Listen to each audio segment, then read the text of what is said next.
So I'm going to talk about what led up to the crisis and how the crisis makes us realize that there are things about the theory that we've been learning all semester that ought to be slightly different.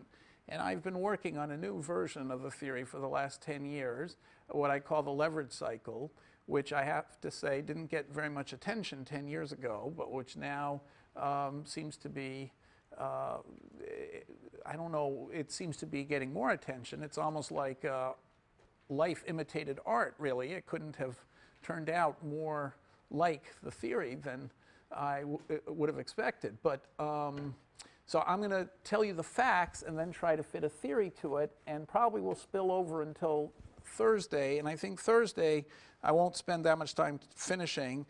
I'll have a review class if anyone's interested for the whole material. And I think when you see the critique of the theory, it might help put the theory in a little bit more perspective. But anyway, nothing of what I say these last 2 days you should feel is going to be on the exam. It's just more information that you might find interesting. So we talked last time, remember, at one of those special classes about the subprime mortgage market. And the idea was that you would pool together a bunch of loans. These are the, I can do this, I guess. You'd pool together a bunch of individual mortgages like this, and then you'd put them in a giant pool and then cut the pool up into a AAA bond, a AA bond, a single A bond, a triple B bond.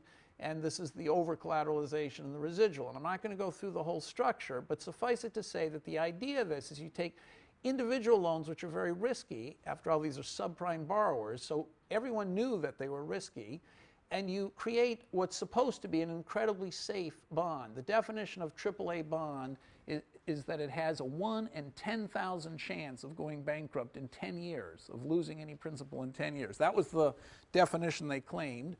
I heard a talk about power failures last night, by the way, the power grid, which went out all across from Cleveland to Manhattan in 2003, and they said that was an event that should happen once every 10 years. And then when you hear what happened in the event, you know, someone didn't trim a tree and the line sagged into the tree, and so then it shut itself off, and then the city next door, they had the same problem with someone not trimming a tree, and that line shut off, and once you have 2 or 3 lines shut off, the system automatically goes down.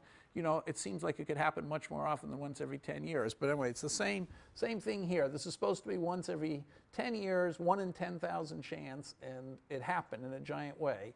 So the idea of the AAAs are they're supposed to be very safe, because if the first house defaults, the first homeowner defaults, instead of paying back the 100 he owes, let's say he just stops paying. And then you throw the guy out of the house, but then you get to sell the house. The house is there as collateral for the loan. Now, the loan should have been 100. The house should have been worth much more than the 100. That's why it should have been collateral. So you should have had, you know, $120 of the house to sell. So even if the house went down by 33% to 80, that's still only a $20 loss, or let's say 20-cent loss on the dollar loan. And that 20 cents comes out of the triple B piece.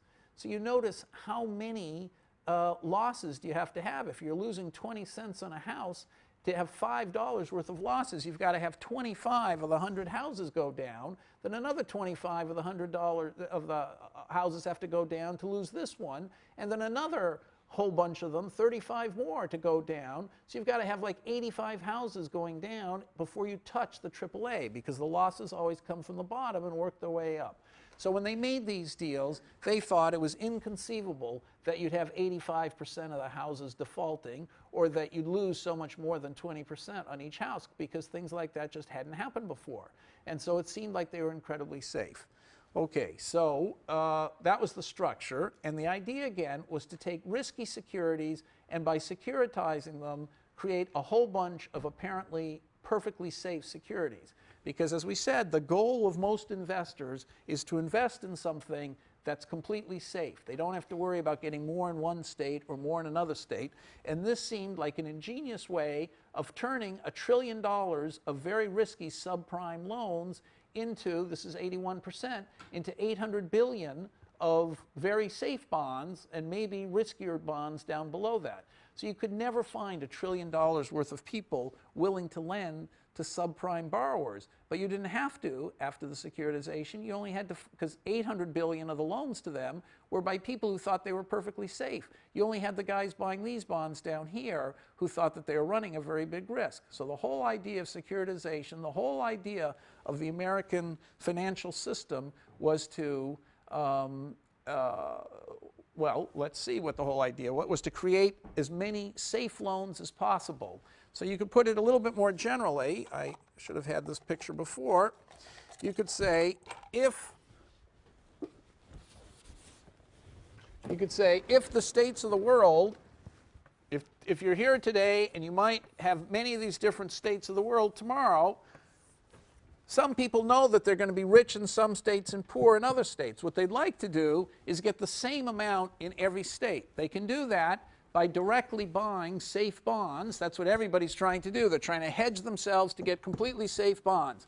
Most people don't know how to hedge, so the financial system creates safe bonds for them. Other people, they do know how to hedge, but their cash flows are different in the different states because, for example, they run a business, and if interest rates go up, that might be bad for their business. If interest rates go down, it might be good for their business. So they've got different amounts of money in the different states.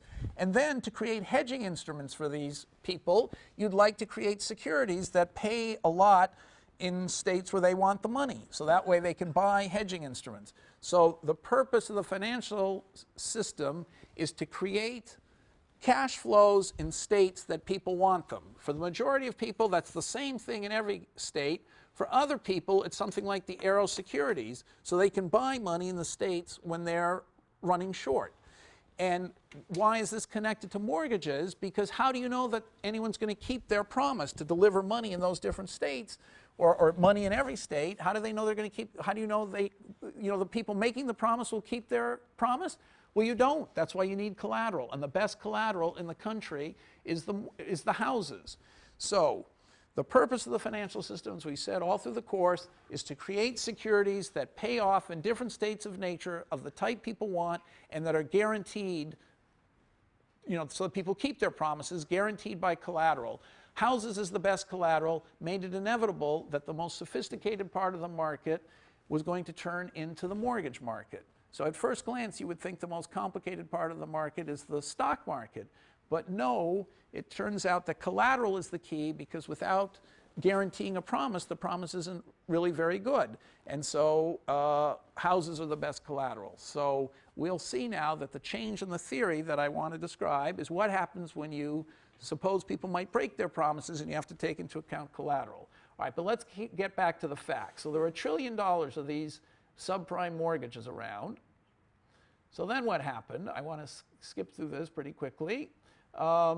People, thought that it might be dangerous, and they wrote insurance on the subprime mortgages. So an insurance on a subprime mortgage, the CDS, credit default swap, would say if $1 of the principal of the BBB bond disappears, and we saw how that could happen, you take one homeowner who loses 20 cents. I mean, that will come out of this first, but after all this stuff is wiped out, 20 cents of the losses because the homeowner, instead of paying his dollar, doesn't pay at all. The house is sold, you only get 80 cents back.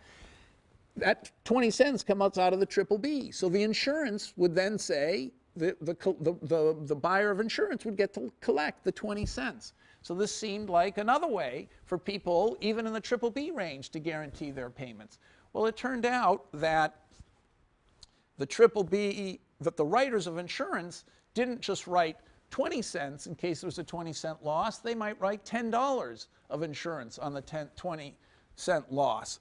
So these credit default swaps are getting very close to Aero securities.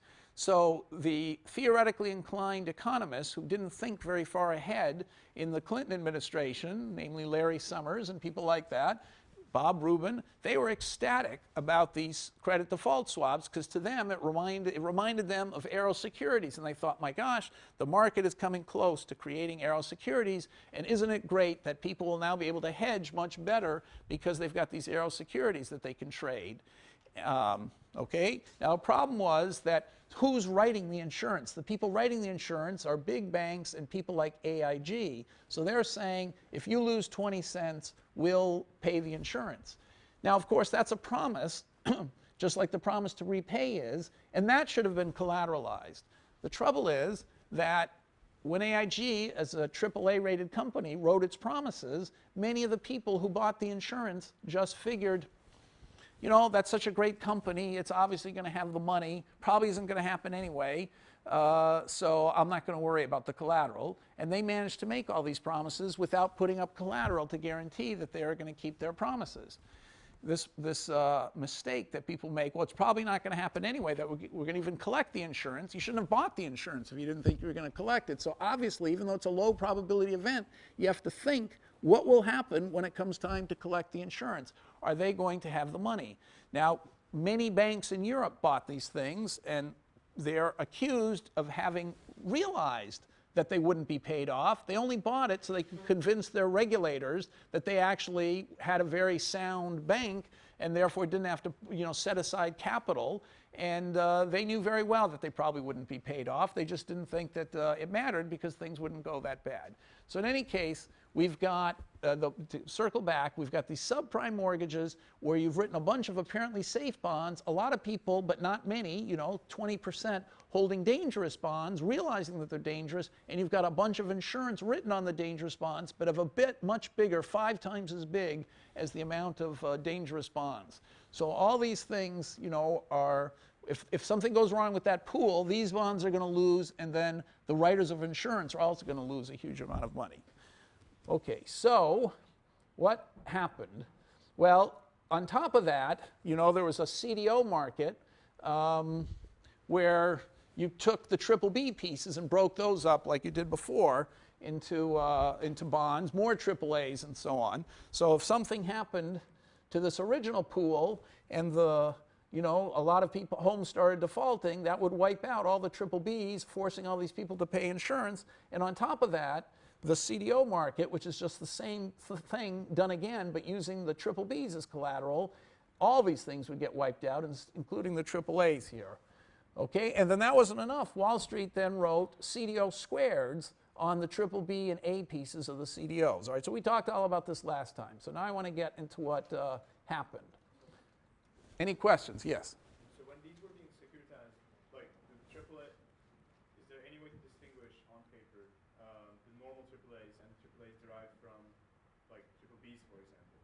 Or are they all AAAs just the same and there's no way to distinguish? No, a buyer knows very well where his AAA is coming from. A buyer has access to all. So if you were a buyer, so the hedge fund I work with, Ellington, was a big buyer of these kinds of things, and also, but you'll see what our strategy was. But we knew very well that, so we didn't, okay, so let's go back to this. We were a big buyer of things here, like these BBBs we bought a lot of. So we could get, for every single home in this pool, we knew the history, we know the loan to value, the income of the borrower, what zip code the borrower lives in. We know a tremendous amount of information about each one of these individual houses, how they've paid before, what kind of credit rating they have, all that information we have. And so we, you know, build a model of how reliable we think these borrowers are and what they're going to do. And so on the basis of that information, we can predict whether what we think the value of the BBB is going to be and whether it makes sense to buy insurance on it or not. So what was our strategy, by the way, in our hedge fund? Our strategy was take a pool where we think that the pool is really a good pool, buy the riskiest piece, which is down here, the residual that I described last time, for which there's no insurance. Okay, now it may be that the whole world goes to hell and we lose money on our residual. But, so how do we hedge that? What we do is then we take what we think is a bad pool of loans, you know, where they're from a county that we think people aren't as reliable, say, and we don't buy the residual. In fact, we do the opposite. We buy the insurance on the BBB. There is no insurance on the residual. So for the bad pool, we've bought the insurance. For the good pool, we've bought the residual. And so if we're right, the residual is going to pay a lot of money because these people aren't going to default. And if the bad pool is as bad as we think, they're going to default and we're going to collect the insurance. So we're going to win on both. And if the whole market collapses, well, our residual will go to zero, but so will the BBB in the bad pool, and we'll collect insurance, and so we'll be protected. So that was our strategy. So yes, the answer is you have a lot of information about what you're buying. It's not actually AAA, it's AAA of a bad pool. Yeah, this up here is the AAA of a bad pool, but the people buying the AAA know exactly what's in the pool. Okay, now they may be dumb and not bother to think about it and just trust the AAA rating without thinking about it, but probably a lot of them did think about it. Okay, and if we take this pool, the CDO, these AAAs were held mostly by big banks. And you would have thought they were the most sophisticated of all the buyers because they're the ones creating the pools. So they certainly know what's in the pools. They're the ones who created this original pool here. They're the ones who underwrote those loans, and and so they're the ones, they know everything about it, and they're the ones holding all these AAAs. So we're not talking about people who have no idea what they're doing. We're talking about people who supposedly do know what they're doing. All right, so that was the basis of the market. Now, what happened? Okay, so I can describe our hedging strategy in our models, but I'm not going to do that. Okay, so this was our strategy. You go long the residual, short the bad pool. Okay, now what happened? Here's what happened. Now, there was an index that was created in the beginning of 2006. You just put together a huge number of BBB bonds and AAA bonds of different pools and averaged their prices. That's the index. And so they're all 100, you see. And then in January of 2007, all of a sudden the market starts to go crazy. And by March and April, it's collapsed. These bonds, a lot of them, the BBBs, have collapsed from 100, where everything was, all the way down to 60, just like that. In a few months, it went from 100 to 60. 100 here, 3 or 4 months later, it's 60. This is March of 2007. Okay, now, what was the stock market doing then? You might remember the stock market, S&P. So here's the stock market, too far in historical time. But anyway, here's the stock market. It had this NASDAQ collapse. But this point right here is October 31st, 2007. So 10 months or 9 months later, the stock market reaches its peak. So all this time, from here up, the stock market is climbing and climbing and climbing. So the subprime mortgage market has collapsed, but clearly the rest of the population doesn't think that things are that bad. Okay, so now just to put everything in perspective, what else, where else are we? What other big housing, let's look at housing prices. Here, we're going to come back to this graph if you can see it. So this is 2000 here, this is 2009 here. Green is the housing, this is Shiller's housing index. So if you set it at 100 in 2000, up here at the very top, that's the middle of 2006. Okay, it hit its peak and then started to come. So housing hit its peak in the middle of 2006, third quarter of 2006. Subprime mortgages, and then sort of didn't come down very fast, but started to come down. Subprime mortgages collapsed in January of 2007, and the stock market started its very quick collapse in October, November 2007. So as first housing prices turned, then subprime mortgages collapsed, then the stock market 10 months later collapsed. Okay, so we have to explain all these things and what was going on. So in the, where was I?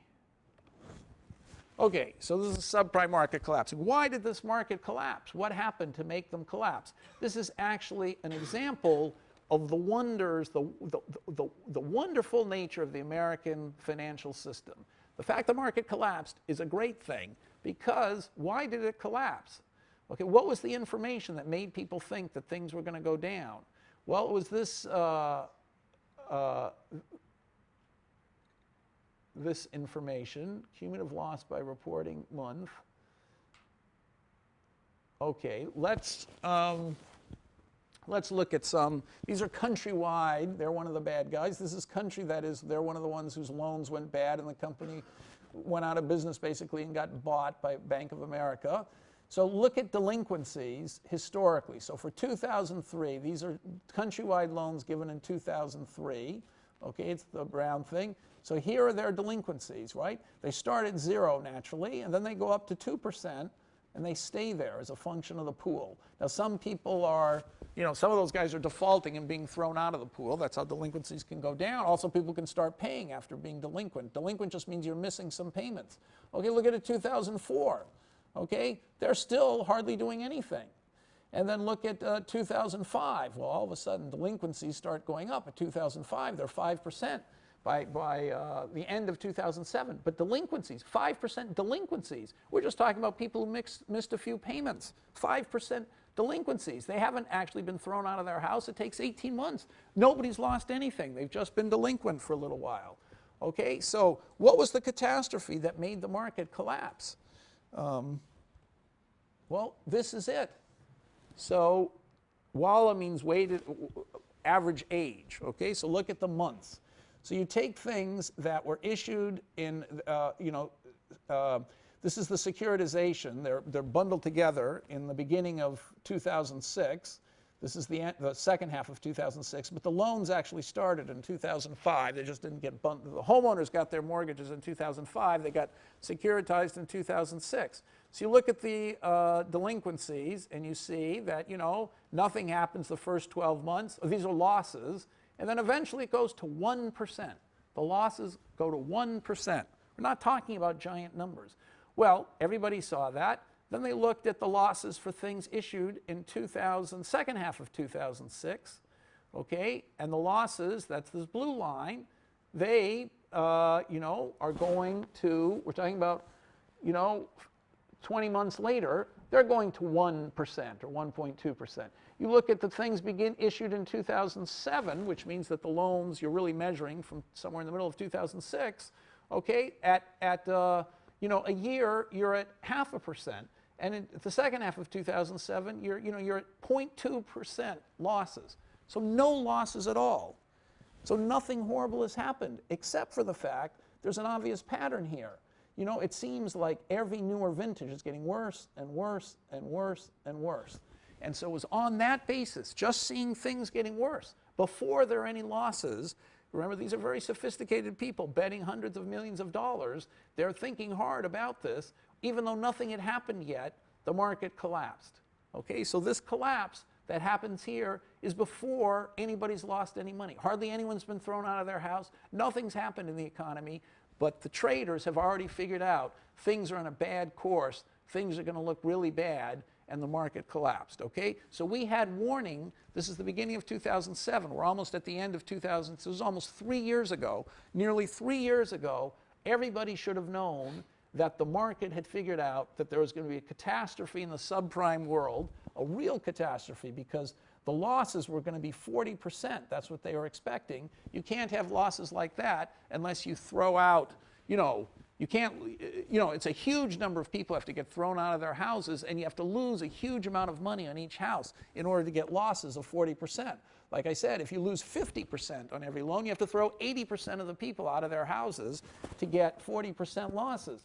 So this meant that people were expecting gigantic catastrophe. By the way, that was an exaggeration, because this is the triple B piece. So it meant the triple B piece was going to lose 40%. So, the triple B piece is only protected by 6 or 8%. So it means the total losses would be 10%, which means that 10 or 15%, which means if you're losing 50% on a house, 30% of the people are going to be thrown out of their houses. Okay, so it's like 30% losses and 30% of the people thrown out of their houses. That was the expectation then. But that's still terrible. There were 5 million subprime people. So the market at this point is expecting 30% of them to be thrown out of their houses with 30% losses, even though the losses are 1% or less. So you can see how far-sighted the market is. So our government, everybody should have been warned right at this point that something was going to happen.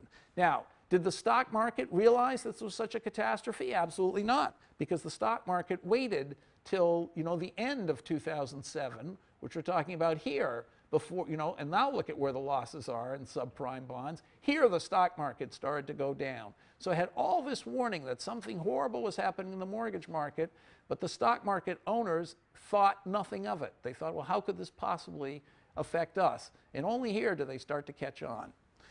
Okay, so to give you an example of the losses, this is only up to December 2007, people kept announcing losses. You know, Merrill announced 9 billion, Citicorp announced 10 billion, then the next week another 10 million, UBS announced 3.7 billion, then another 10 billion, Goldman announced 5 billion, Morgan Stanley 4 billion. Every other day someone was coming out saying that they lost all these billions. Okay, and that was only in December 2007. The losses accelerated like crazy through 2008. So there were hundreds of billions of dollars lost. Now, the whole subprime market is only $1 trillion, but remember, there was all that insurance written on it, and who was writing the insurance? These very same people were the ones writing the insurance. So you not only lost the hundreds of billions in the subprime market, but also multiply that by 5, the hundreds of billions all these guys wrote in insurance and in CDS, AAAs that they held. Okay, so, all right, now let's say one other fact that's quite interesting.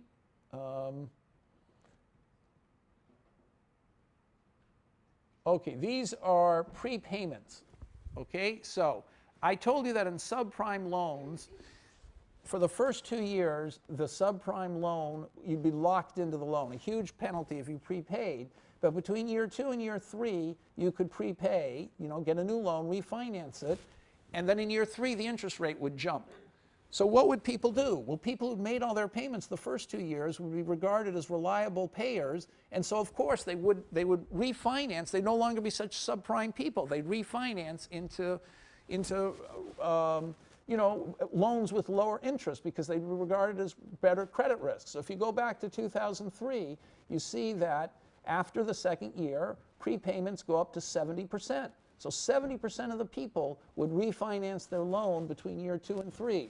In 2004, that's the pink one, the same thing happened. 60 or 70% of all those people, you know, over the course of a year, refinanced their loans. So that means that the original lenders got 70% of the money back. It's like a prepayment, like we have in mortgages. Well, in subprime, these guys had a huge incentive to do it once they proved that they were good people. And as I told you, most of the subprime borrowers are, you know, young people who had screwed up with their credit cards and things like that. And after they paid for a while, people would realize that, you know, they'd settle down and give them a new loan. But look what's happened to these numbers. So if you jump to 2007, all these things just collapsed. No more prepayments. And once there are no more prepayments, that means the lenders don't get their 70% back. So if you're a hedge fund figuring, you know, how much can I lose if I buy one of these subprime things, you know that between year 2 and year 3, you're going to get 70% of your money back. So you can't lose more than 30%. All of a sudden, you're getting 10% of your money back, which means you could lose 90%. Okay, so why would that have happened? Well, we're going to come to that. Okay, so that's those are the basic facts. Okay, I don't have time to say more of that. Okay, so any questions about those basic facts? Now we need something to explain how they happened. Yes. So ultimately, the slope of the line is getting steeper. Is that what you're saying? So the projected loss percentage, right? Exactly. So people were realizing, yeah, that was all that it was. People just said to themselves every. It's exactly what I'm saying. That people said, look, you know, we know that losses are going to increase, but, you know, they're probably not going to get very far. You know, historically, they get to 3% or 4% or something like that. That's it. That's all we have to worry about. And it's early on, so it's not like we've seen any losses, but they just seem to be happening so much faster than they did before. Let's extrapolate that curve. Now, how do you extrapolate a curve like that? You know, there's so many ways you could extrapolate it. So the market extrapolated and thought, gosh, things are getting just much worse. And the market started to collapse. So you see, in real trading markets, people respond very quickly to very little information. I mean, their whole livelihood depends on it. It's all they're thinking about. And so they're coming up with quick conclusions, which, you know, in this case, like in many others, they're not so crazy. They're realizing something bad is happening, and they're acting very quickly. Okay, and so huge billions of dollars are being lost just on the basis of this amount of evidence. It's real, you know, I think this brings home how fast the market acts and how expectations about the future are driving prices, and therefore how much information. Remember we said that if you just pay attention to the market, you can learn a lot. Well, we didn't learn that much. The whole stock market, they weren't paying attention to what was happening. The mortgage market was collapsing. That should have meant something, but they weren't paying attention to it. You know, nothing in the world seemed to change because there were no people on the streets yet. Okay, now there are people unemployed, there are people on the streets, there are going to be millions of guys on the streets pretty soon, homeowners on the streets. And of course, so now the stock market's caught on that things are really bad. All right, so any more questions about this? So now I want to talk about a way of understanding what happened, and then I'm going to end, so I'm going to go from more general to more specific. So I'm going to talk about a way of understanding what happened, and then we're going to talk concretely about how you would change the mathematics we've been doing all semester. So my view of all this is that it's the leverage cycle, okay, which is the leverage cycle, as I'll define it in a second, has to do with putting up collateral to make sure that you're going to pay. And so far in the course, we've paid no attention to that. And in all of economic theory, they never paid attention to that. You can read any one of those textbooks that you were on the reading list, by all the great Nobel Prize winners and all the great financial economists, and you'll never see the word, hardly ever see the word collateral, and you'll never see what's the equilibrium amount of collateral, okay? And so that's been entirely missing. So, in fact, if you think about macroeconomics and the Fed, they always tell you that if things go bad in the economy, reduce the interest rate. That's the way we can stimulate investment. We can raise the price of assets by lowering the interest rate. If we raise the interest rate, we'll lower the price of assets. We can always get the economy to boom or slow down by adjusting the interest rate. And our great, the most important thing ever done in macroeconomics is to establish, in theory and practice, is to establish the Federal Reserve and give it the responsibility of managing interest rates. Now, in my view, it should be managing collateral rates and not interest rates. And in fact, it has the power to manage, it's been given the authority to manage collateral rates when it was created, but it just never exercises that authority. Now, as I said in class, Shakespeare already had this idea. In The Merchant of Venice, as we said, they were haggling over the interest rate and not just over collateral, and Shakespeare anticipated the impatience theory of interest, and Shylock, who, the modern reading of The Merchant of Venice is that it's about anti-Semitism and Shylock's supposed to be a bad guy. I don't think Shakespeare intended that at all. In fact, Shylock is much more sophisticated by far, much better understanding of what's going on in the world than either Antonio or, well, certainly than Antonio, who is the Merchant of Venice, and Bassanio is actually, I think, quite clever, although Harold Bloom makes Bassanio out to be an idiot and a dupe, and can't imagine how Portia could possibly marry such a guy. But anyway, I think that Bassanio is a very attractive guy, and I think, that Shylock he's the only one who really understands what's going on. So he explains the entire modern theory of impatience to Bassanio and Antonio, and says that's why the interest rate should be, high. And then they haggle over the collateral. And of course, Shakespeare, in my view, thought the collateral was much more important than the interest, because nobody can remember the rate of interest they agreed on, but everybody remembers the pound of flesh collateral, okay? And remember that the play ends with, the ships all sinking, apparently, and so whether, should Shylock take his collateral or not? And the court rules not that you should reduce the collateral or you shouldn't take the collateral, but you should have a different collateral. Should have been a pound of flesh, but not a drop of blood. So it's the responsibility of the judicial system and the regulatory body to monitor not the interest rate, not the amount of the borrowing, but the collateral that's put up for it. And that's exactly what my message is going to be. We have to manage the collateral. Okay, and so I wrote about this starting in 1997 and 2003, and then again 2008. And I've written with a bunch of people, and I have students who wrote on it. And Arujo and Pesco were two Brazilians who wrote about it. I gave a talk there in 1997. I got them going on it. And then Bernanke himself wrote about collateral in the 90s, same time, even earlier than I was. But he didn't have the idea of leverage, okay, and collateral. So and collateral rate. He knew that you needed collateral, talked about collateral. We didn't talk about the ratio and the rate. So what do I mean by that?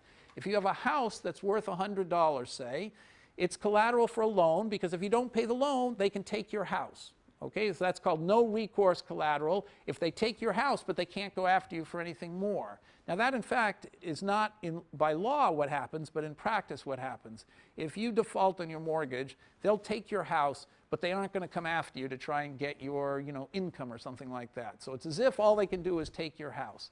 In some states, explicitly by law, they can only take your house. In other states, you still owe the money, but they always just say, forget about it, we're just taking your house. So I'm going to assume that they take your house and no more. Now, if the house is worth $100 and you borrow $80, then the collateral rate is 125%, because a $100 house is protecting an $80 loan. So it's 125%. The loan to value, it's an $80 loan on a $100 house, is 80%. The margin is the margin of safety. It's a $100 house. So the lender thinks that he's protected because he's holding a $100 house and he only gave you $20. Okay? So it's 20%. And the leverage is 5, because with $20 of cash, you've managed to buy a house worth 5 times as much, 100. So these numbers are all the same thing. It's just different ways of saying the same thing. So I prefer leverage, but collateral rate, they're all the same thing. 5 is a $100 house, and you only paid $20. You borrowed the other 80. So with $20 of cash, you can manage to own a $100 asset. So the leverage is 5. Okay, so people who borrow a lot can own huge quantities of things even though they had hardly any money. So as I say, when you're negotiating the loan, you have to negotiate the interest rate, but you also have to negotiate the leverage. How much cash do you have to put down in order to get the house? How much can you borrow using the house as collateral? Now, in the standard theory that Fisher taught, that we've described in this class, you've got supply and demand determining the interest rate. Leverage never appeared. We just always assumed everyone was going to repay their loan. So in my theory, supply and demand are going to determine both the interest rate and the leverage. Now that seems a little shocking, because how can one equation determine 2 variables? So I think it's for this reason that economists basically all these years ignored leverage, because they just didn't see any way to fit 2 variables with one equation, solve for 2 variables. So they just said, well, for simplicity, we'll assume everyone always repays. Okay, now, what is it that's going to determine leverage? Well, this is common sense. As Fisher and Shakespeare before him said that interest rates are determined by impatience. In my view, leverage, there are many determinants, but the most important determinant is volatility. The volatility of the asset price. Why is that? Because if you've got a house of 100 protecting the $80 loan, if you think the housing price is going up and down and might, fall below 80, then you're not going to feel very safe. If you think the housing price is rock solid at 100, you're going to feel very safe, and you'll even loan more than 80. Okay, so the volatility of the housing price obviously is what controls how safe the lender feels, and so volatility has got to be the most important determinant of leverage. Okay, but it's hard to see how to fit that into a supply and demand equation. So the theory, my theory, is going to be that the higher the leverage is, which supply and demand is going to determine, the higher the asset prices are, and the lower leverage is, the lower the asset prices are. Now, why should this be the case? Well, in my view, there are many different potential buyers. Let's say a continuum of potential buyers, and each of them has a different view of what the asset is worth. Some people, okay, and so you have this continuum. Now, let's, for simplicity even, suppose that everyone has a number in his head about what the asset's worth. That's what we did on the very first day. Everyone had a reservation price of the asset. And let's say, though, that they're willing to buy more than 1 football ticket. They're willing to buy as many football tickets as they can get, as long as the price is less than the reservation price. So what happens, the people who have the highest valuation naturally are going to buy the assets, and the people with low valuations are going to sell them. And somewhere there'll be a marginal guy. So people above here are going to be the buyers, and people below here are going to be the sellers. And what's the price going to be? It's going to be the valuation of this marginal guy. Because if the price, he's marginal precisely because he's indifferent between being a buyer or seller, which means the price for him is just right. These guys up here think the price is too low. That's why they're buyers. These guys down here think the price is too high. That's why they're sellers. So this is all consistent with what we've saw in the football ticket example. Now, the one little twist is, where does this have to be? Well, it depends on how much money these guys up here have. So Fisher actually said this. If you make people who are really like to consume now richer, you're going to get a different interest rate. Or if you make, if you make the patient people richer, you'll have a lower interest rate. Well, the same logic here. If you make the natural buyers richer, you're not going to need as many of them to buy the assets, and the marginal guy will go up here, and the price will rise, not because the payoffs of the asset have changed, but because the marginal buyer has gone up. So to put it put it another way, more important way, if it's easier to borrow because leverage is higher, so you can buy that $100 house with only $10 down instead of $20 down, then each of these natural buyers, instead of being able to afford to buy one house, can buy two houses or two mortgage securities, or buy a house that's twice as big. So the natural buyers with a lot of leverage, you'll only have a few of them will be able to buy all the assets, and the marginal buyer will be very high, and the price will be very high. If there's no leverage and no borrowing, it's going to take a lot of them to buy all the assets, and the marginal buyer will be down here, and the price will be very low. So leverage is clearly going to affect the price. And notice how shocking this is. What would Fisher say about this? So this sounds like such common sense. How could this be wrong? It sounds like so obvious. Okay, but now why didn't anybody say this before? Why didn't Fisher say this? Because remember what Fisher said. He said the price of every asset is the fundamental value of the cash flows. You take the future cash flows and you discount them by the interest rate, say, and that's what the price is. I'm saying even if the interest rate doesn't change, you just change the amount of leverage. So these natural buyers at the top are going to be able, fewer of them are going to be able to buy all the assets, then that's going to make the price higher. So the price is not going to be equal to the fundamental value. In fact, there isn't a fundamental value. It all depends on the different opinions of the different people. So what are the reasons they differ? Why should there be people who disagree about what the value is? I think that there are basically 4 reasons, or 5 reasons. 4 of them anyway are: 1, these people, let's say, are more risk tolerant than the people down here. So the people down here are so scared to hold these assets because they might pay low payoffs in some states and high payoffs in other states. Okay, so that assumes that they can't insure themselves against everything. So that's another crucial ingredient to my theory, which I'm not going to, in the background here is the idea there's not insurance for everything. So the asset here is going to be regarded as risky if it pays in a low, less in some states than other. So because some people are less risk averse, they're more risk tolerant, they're going to be willing to pay more for the asset. That's one reason. Another reason is these people might just be more optimistic than these people. So far, we've assumed that everybody believed in the same probabilities. What if these guys' probability of the upstate is always higher than these guys' probability of the upstate? Then they're going to be willing to pay more than these guys are. Another reason might be these people simply like the asset. They like living in the house. These people are the New York bankers. They're just lending money. They couldn't care less about living in the house. The house to them is just a source of income. For these people, they really want to live in the house. So another thing could be some people just have more expertise. They know how to read all these, statements of loan. They can analyze the loan level data, and these people don't have the time, or it gives them a headache, or they don't know how to find the loan level data to go through house by house who the homeowners are and how reliable they are. So naturally, they're going to be scared of buying because they're going to figure these guys know more than they do. Okay, so these are all different reasons why some people will be willing to pay more than other people. Okay, and so therefore, as I say, in the standard theory, the asset price is supposed to be the fundamental value. We don't talk very much about the heterogeneity of the people and how that makes the definition of fundamental value hard to maintain. So in my theory, in short, in equilibrium, in normal times or good times, there's going to be too much leverage and therefore too high asset prices. And in bad times, there's going to be too little leverage and therefore too low asset prices. And this recurs over and over again. And it's what I call the leverage cycle, Now let me give you an example of what people really had to pay for these things.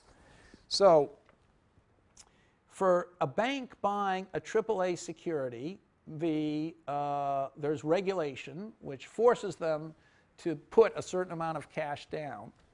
Okay, so they have their depositors' money, so they can buy things with depositors' money, but they have to put some of their own capital down. So how much do they have to put down? 1.6%. So they could leverage 60 to 1, a $100 asset, they only paid $1.6 in cash. If you look at all the so-called toxic mortgage securities, of which there were 2.5 trillion, these are the things that crushed all the banks that they held. I went through security by security and made a guess as to how much cash was put down by the buyer of each of those securities. And on average, I got, so this is not absolutely accurate, there are a lot of guesses, but I got 16 to 1 as the leverage. So that meant that, if that number's right, it means $150 billion of cash was paid and 2.35 trillion was borrowed. Okay, that's 16 to 1 leverage. So that means that, you know, think about it. Bill Gates and Warren Buffett, two people by themselves, in 2006 had almost $150 billion. So that means two guys in the whole economy could have bought every single toxic mortgage security because they could have borrowed the rest of the money they needed to buy.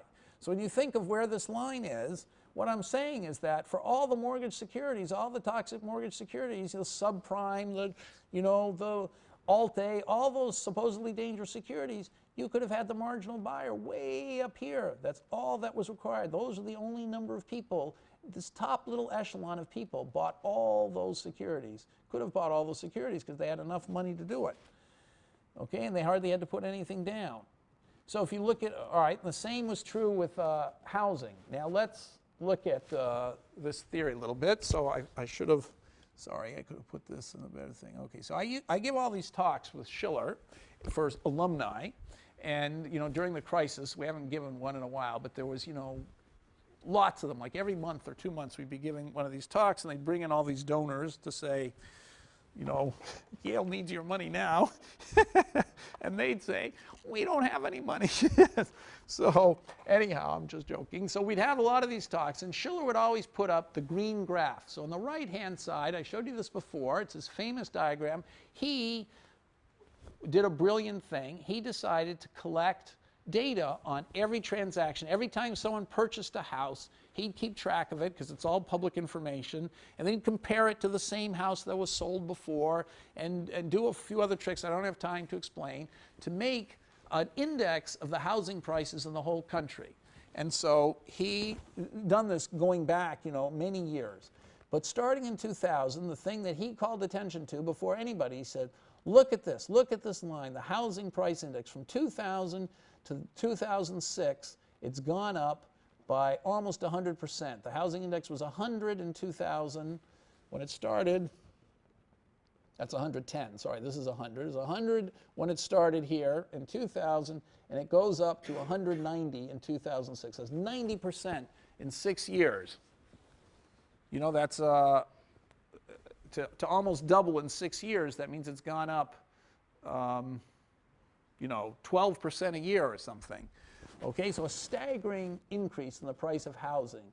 And then it started to go down. So he called attention to this already as it was coming up. So, you know, 2004, 2005, he was saying, my gosh, there's a bubble, it's going crazy. And he'd say, everybody's nuts. You know, the people in Americans, there's an irrational exuberance, and people are so crazy that they just think things are always going to go up, and the price is going up higher and higher and higher.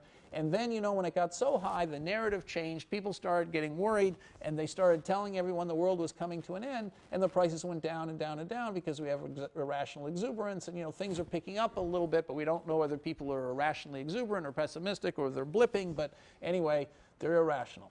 So I say, so that's a story that has a certain compelling nature to it, and he deserves a lot of credit for calling attention to it.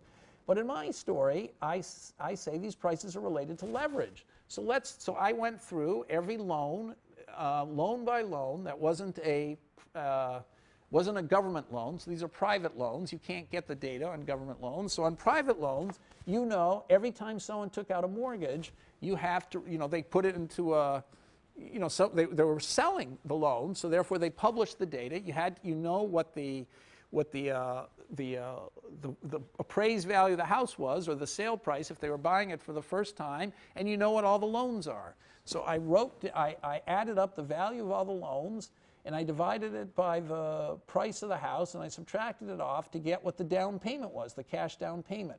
So this is 2% down, 4% down, 6% down. Or if you take 100% minus this is you know, the loan to value. So this is 100%. You've borrowed everything. Here you borrowed 98% of the value, 96% of the house, 94% of the house, etc.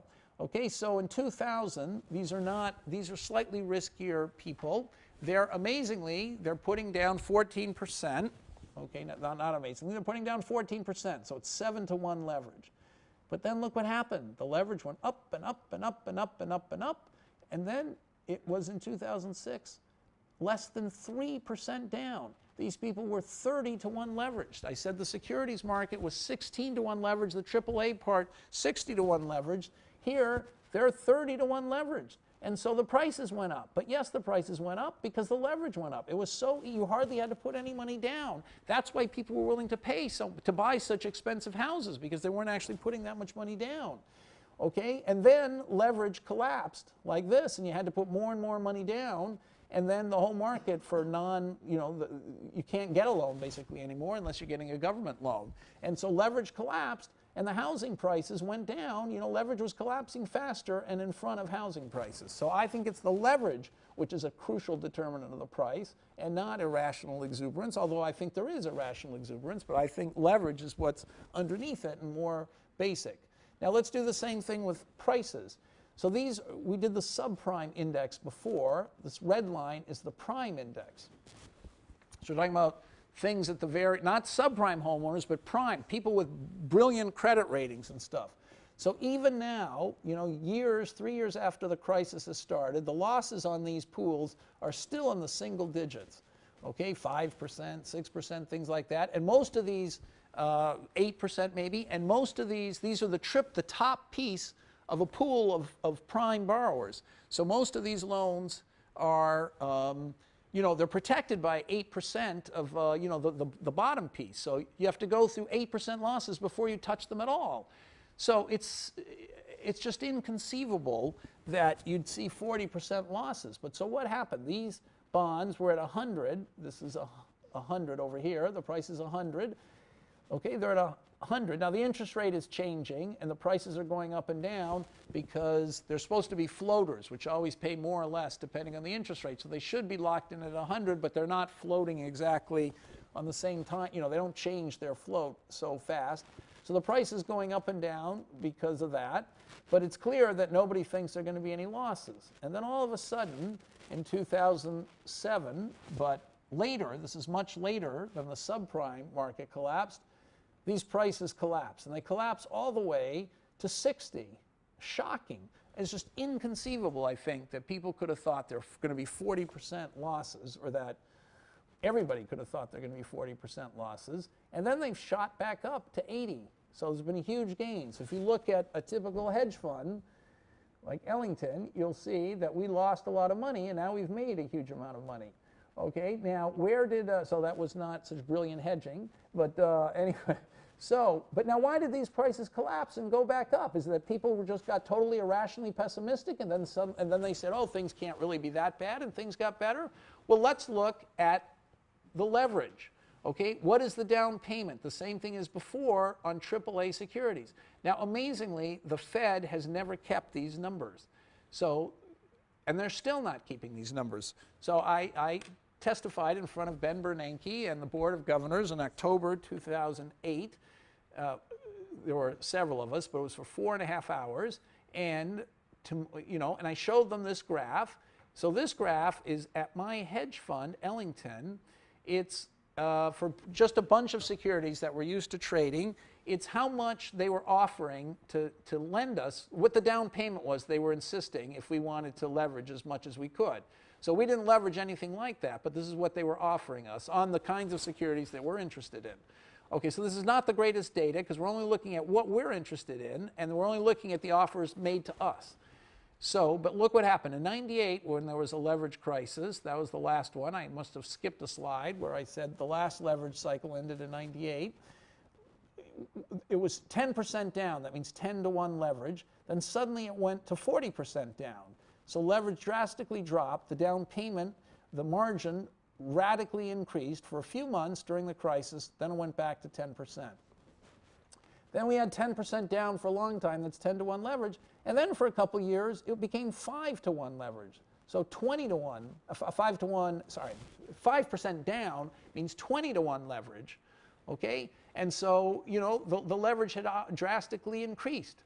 And then leverage suddenly started collapsing, and lenders asked for more and more down payments, and leverage was just collapsing, okay? And the prices, see, it happened ahead of the prices, and then leverage actually picked up here and went down again, and then this graph is quite old now. I should have updated it. Leverage has gone way up again, and the prices have gone way up. So you see leverage goes down, the prices go down, leverage goes up, the prices go up, and leverage is still heading up, and the prices are much higher. So that's my view. It's leverage that's determining a lot of these things, okay? And all right, so as I said, there's recurring leverage cycles. In 1998, there was a leverage cycle. That's when long-term capital, so there was a book on the collapse of long-term capital that Lowenstein wrote that's on the reading list. Before that was Orange County. Remember, my firm Kidder Peabody went out of business in 1994, and you know, the end of 94, the beginning of 94, Orange County got bankrupted, partly thanks to buying securities from Kidder Peabody. And so that was, you know, some of you may live in Orange County. In any case, that was the derivatives crisis, and there was in 1987, there was a stock market crash. So anyway, it's hard to document all the historical leverage cycles because the Fed has never kept this data, and most other firms don't keep their historical data. We at Ellington realized after 98 that this was a huge problem, leverage, and so we kept all the historical data. That's when I wrote my first paper on leverage and collateral, and that being a crucial ingredient of the department. So we have this data, and practically nobody else has. So for me, the most important thing, the first step the Fed should do is keep track of the leverage that's being asked, you know, allowed for, the margins that are being demanded on every security, housing and securities. And I heard this talk I told you last night on the collapse of the electric grid in 2003, and so I said, well, you know, what have you done? Obviously, the obvious question everyone wanted to know. So what have you done to make it safer? And they said the one thing they did is now they've spent tens and tens of millions of dollars getting more data. So they now monitor every single power line in real time. They had farmed that out to other people before, and they weren't very careful about it. Now they're incredibly careful about monitoring every single line. So as soon as one line goes down, they switch the electricity and they move it evenly across a bunch of other lines. In the old days, when a power line went down, the grid automatically, the sort of electricity the power went to the next closest place, and that would overload the next closest one and maybe make that one go down. Now, if they know it's gone down, they choose how to redivide it. I mean, it's automatic, you know, divide them. But the point is, you can't do all that without information. And they're spending tens of millions of dollars monitoring everything, and we still are not monitoring what leverage is. I think it's a shocking thing. We should be monitoring leverage, and then we should be regulating it. And instead, we haven't even begun to monitor it, much less to figure out how to regulate it. Now, why was the leverage cycle? I said this recurs over and over again. So why was the leverage cycle so bad in this time than it was before? So this is my short version. I have a long version of this. The short version is because leverage got higher than it ever did before. And there are lots of reasons why leverage got higher than it ever did before. We had this period of low volatility for a long time. Okay, so it made it higher. We then had securitization, which we didn't have before. So, you know, a subprime borrower would have had to put down a huge down payment in the old days because people would have regarded it as such a risky thing. But once we packaged all the subprime loans together in a big security, and you could, you know, the AAA guy got the best of the houses, not each house, not a share of every house, but only a share of the very best houses, it all of a sudden became a much safer loan, and so you could borrow a lot more money against it, okay, against that AAA loan. So the AAA piece, using that as collateral, you could borrow a lot of money, whereas using a single subprime, a big percentage of the price of the AAA thing, you could borrow, whereas if you had a single subprime loan, people would never lend more than, you know, 50% of the value of the house or something. Okay, the second reason why things were so bad was because we had a double leverage cycle. We had leverage shooting through the roof, not just in securities as it had before, as I showed you in 98, where, you know, it was at 10% down, and then it was a collapse to 40% down, and then back to 10% down. That was a big change, you know, in the crisis stage, leverage collapsed. But here we had in the housing as well, where there was a feedback between the two. So why is it that all these people stopped being able to refinance their loans in 2007, which contributed so much to the losses? It's not because the interest rates were suddenly too high for them. Those didn't change at all. It's that the lenders suddenly demanded a much bigger down payment. Instead of 3% down, they had to put 25% down, and they couldn't afford to do it, so they couldn't refinance their loan. They didn't have the cash. So they were stuck with the old loan, and so the original lender was in much more jeopardy. Okay, and then the last thing is the CDS market. So I have to explain this. This is why it's going to spill over into next time. So these insurance things, there are many ways of interpreting what they did and why they were so dangerous, but one of them is that they allowed people to write insurance to lose huge amounts of money, but more interest. Okay, so that's an obvious thing. That's why the losses were so big. But more interesting than that, they allowed the pessimists to leverage themselves. Because in our old story from way back here, in this old story, where was the old story with that? In this story, remember I said that the natural buyers, you'd have fewer of them if they could leverage a lot. Okay, so what were these guys down here doing? Well, they couldn't do anything except sell the assets and maybe make the loans. There was no way they're negative. As the price got higher and higher, these guys down here presumably were getting more and more disgusted and thinking, well, this market's ridiculous. I mean, the price is way too high. We don't want to buy here. And I've talked to a lot of insurance companies like Northwestern Mutual Life, the guy who runs that. He said, we used to be a big buyer of mortgage securities and subprime mortgages and stuff in 2004, and the price got so high in 2006, to us it became ridiculous, so we just dropped out of the market. But dropping out of the market is one thing. What if they could bet against the market? Well, they had no opportunity to do that before. They couldn't express their negative view, but starting in 2005, where this CDS market really took off,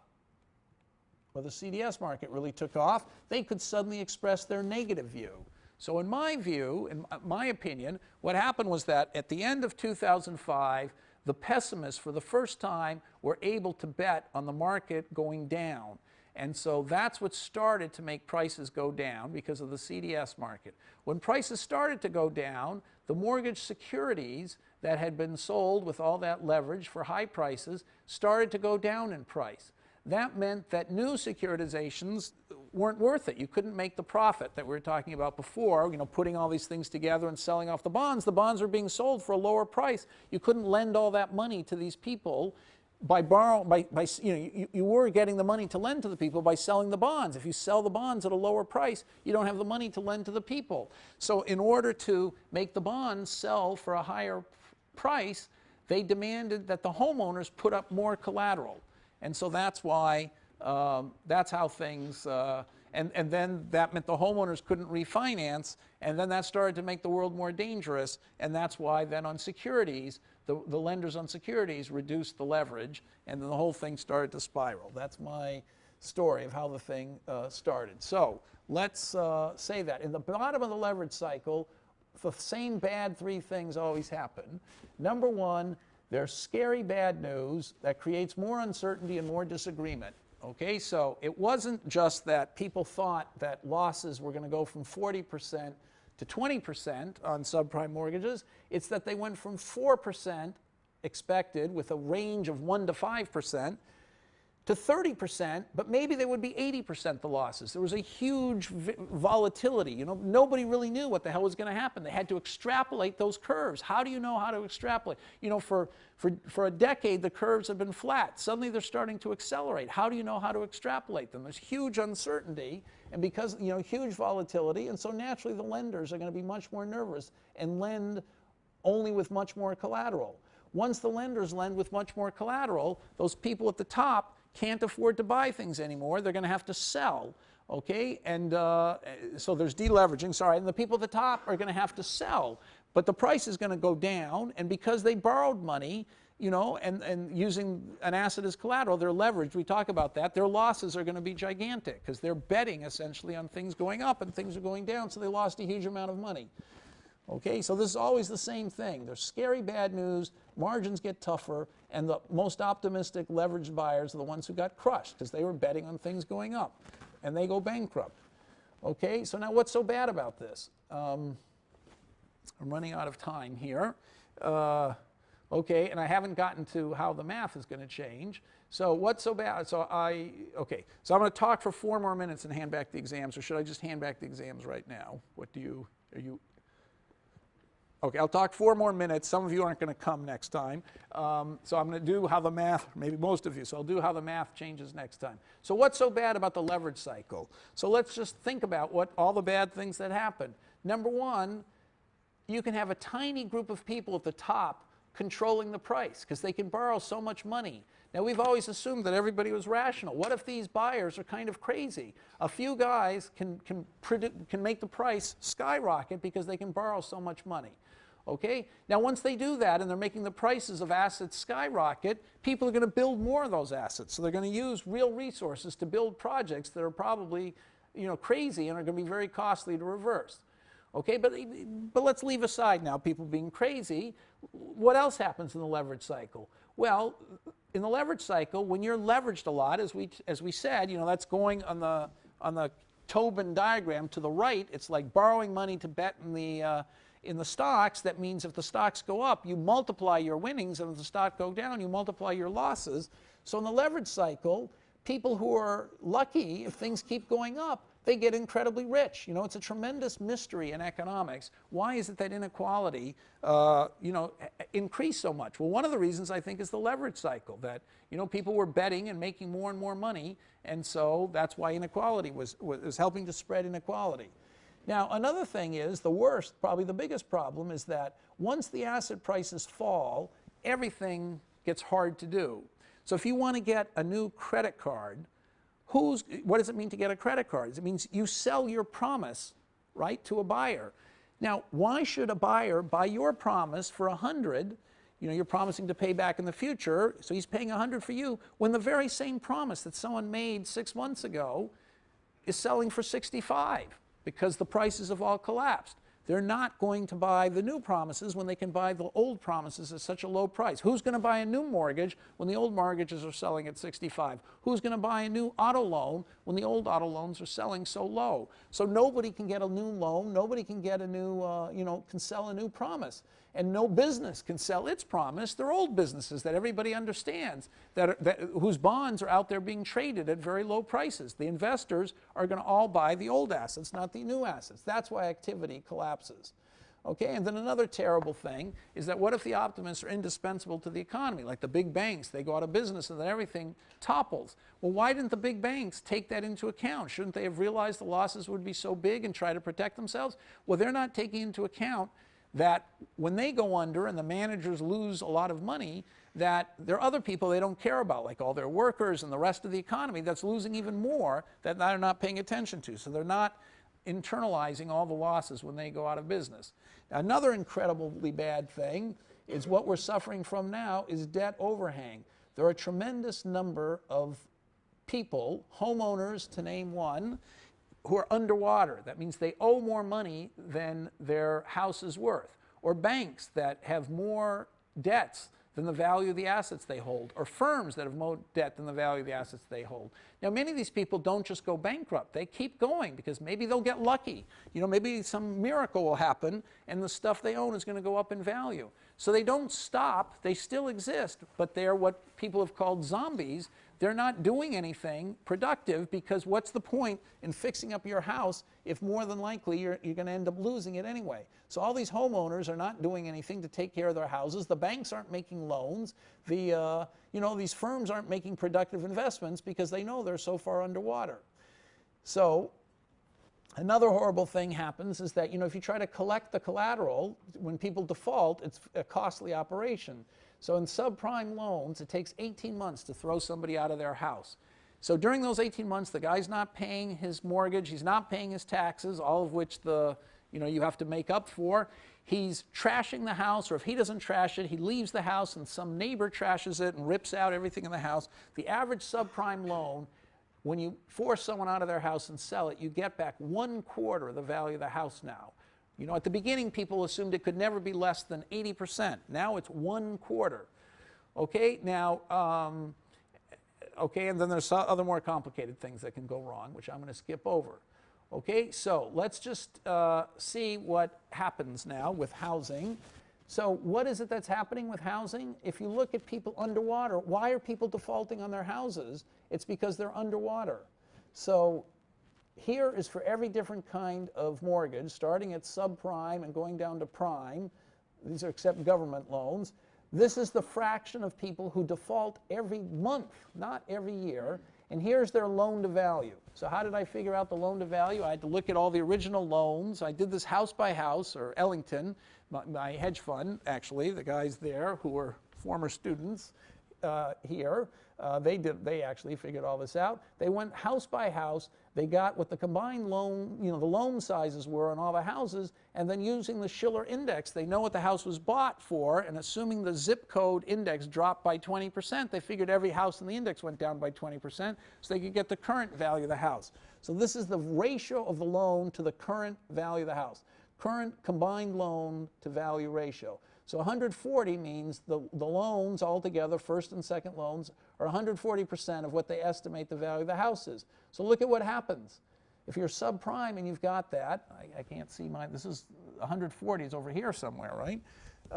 You're defaulting more than 6% a month. If you're 160, you're defaulting at 8%. Every month, 8% of those people are becoming serious delinquent and probably will never repay.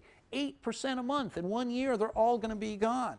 Okay, so you can see this is a shocking, it's shockingly sensitive to loan to value. It's not that people are defaulting because they lost their jobs.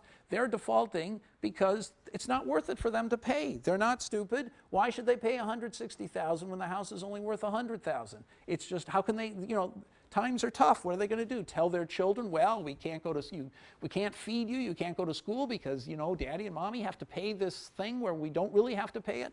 They're not going to do it. So somehow, I couldn't convince Larry Summers of this. I tried hard. I wrote an op-ed in the New York Times in October of 2008. I wrote another one in a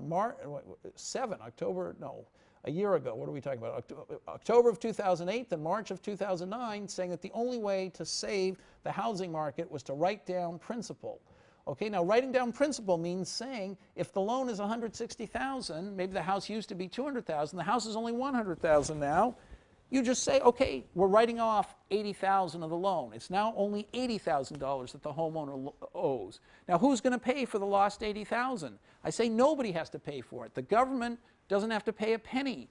The bondholder, the lender, would be better off writing down the loan to $80,000 than throwing the guy out of the house and getting $40,000 in the end. Because once the loan is written down to $80,000, the homeowner now has $20,000 of equity in the house. He'll either work hard, to fix it up and spruce it up and sell it for $100,000, or he'll actually pay the $80,000. Either way, the lender's going to get $80,000, not $40,000.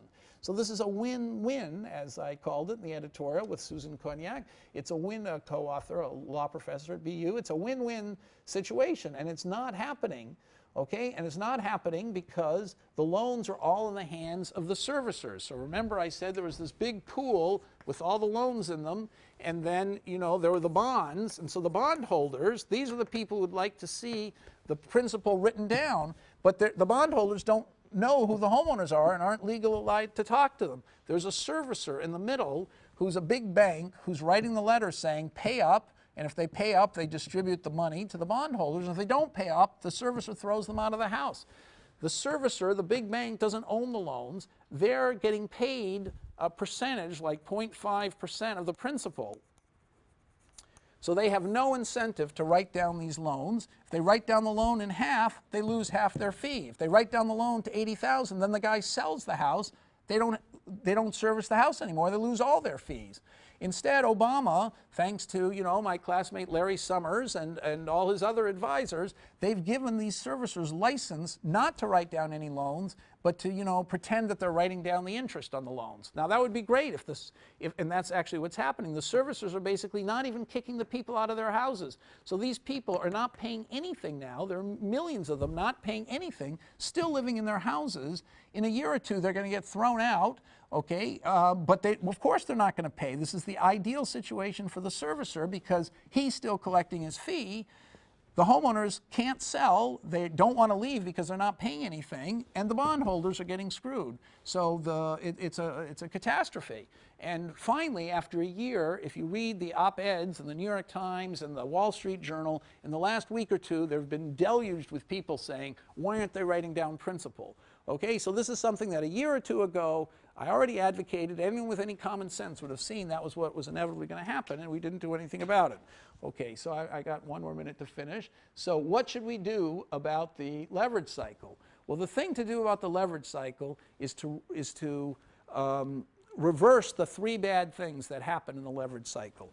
Okay, the first one was that, there was too little, okay, the most important one is leverage collapsed.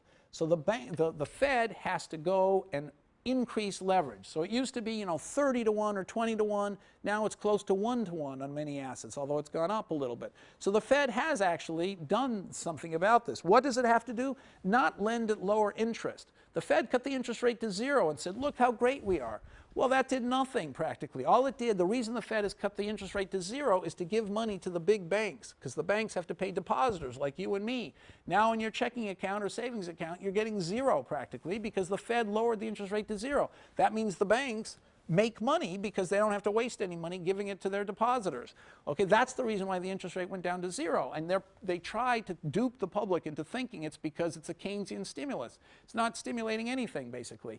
What you have to do is lend with less collateral. And the banks aren't willing to do it. The Fed has to go around the banks and lend with less collateral, which I'm running out of time, so I can't explain how it's actually done that. And that's one of the big reasons leverage is starting to go up. Secondly, you have to replace some of the natural buyers, okay, who have gone out of business, the ones at the top who are doing all the buying. Without them, the price is going to be worth much less. The government is going to have to do some buying. So through the PPIP program and other things, it is doing some of that. And then finally, the first thing, the most important thing, the crisis began with housing. Housing is the first thing you have to do to lessen the instability and the uncertainty in the economy. It's now started with housing and it's spread to other people who are underwater. That's where all the uncertainty comes from. So we have to straighten out who's going to go out of business and who's not going to go out of business. We have to write down principle of the homes. That's the way to reduce that uncertainty. And in the long run, we have to prevent the next leverage cycle by never letting leverage get so high. So we have to keep the data and we have to prevent people from asking for so little margins.